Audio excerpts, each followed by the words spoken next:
Good morning and welcome to your Thursday Flashcast. I'm Talia Milewich. And I'm Schofield. We start on the West Coast this morning. Fires are rapidly taking over in Southern California's Ventura County.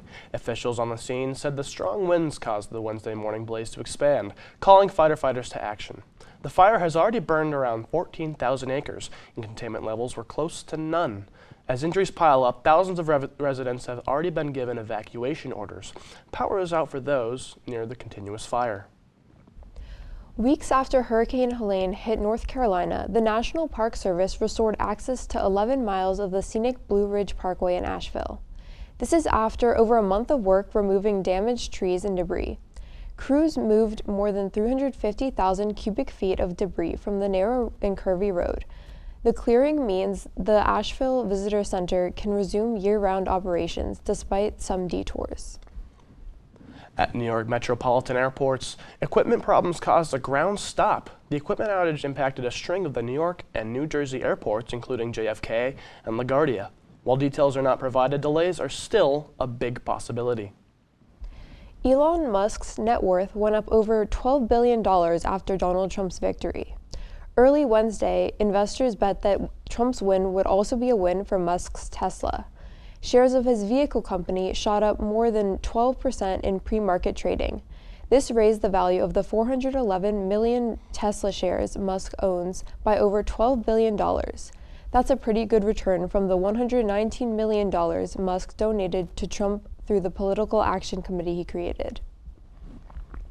Watch out, Apple. NVIDIA is now the biggest AI software company after surpassing the previous tech company in the world. Its market capitalization has now grown nearly 3% and has reached a $3.43 trillion capitalization. NVIDIA shares have tripled this year after it gained popularity last year as the primary graphics processing unit for AI-powered computers. The holidays are around the corner with spending predicted at an all-time high.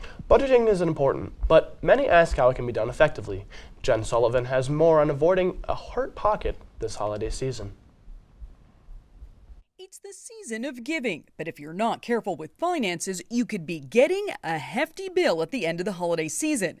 Experts say shopping as early as now can help you budget. We have seen a trend over the last couple of years of consumers starting their shopping a little earlier for the winter holidays. Catherine Cullen with the National Retail Federation says holiday spending this year is expected to hit an all-time high, with shoppers spending an average of $902 per person, about $641 going towards gifts, and the rest towards food, cards, and decor. There is some good news for shoppers this year. We do know that in many ways inflation has gotten better than it was last year, particularly when it comes to goods, which is great news for consumers. A recent survey by NerdWallet found 28% of shoppers who used credit cards to buy gifts last year are still paying off that debt. So, how can you make sure you don't overspend? The best thing to do is to really make a plan before you start spending. Ideally, we want to use our savings and not debt to fund those purchases. NerdWallet personal finance expert Kimberly Palmer also recommends these tips. Make a list and figure out exactly how much you want to spend. Start shopping early.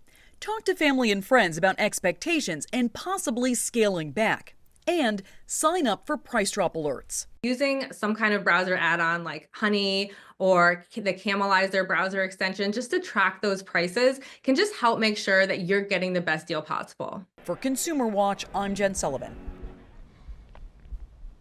Starbucks hopes to add a little jingle to its plummeting sales, the jingle of holiday spirit.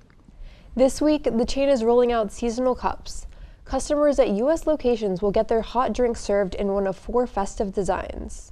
The cups are a Starbucks tradition, one that has raised revenue in the past, which the chain severely needs.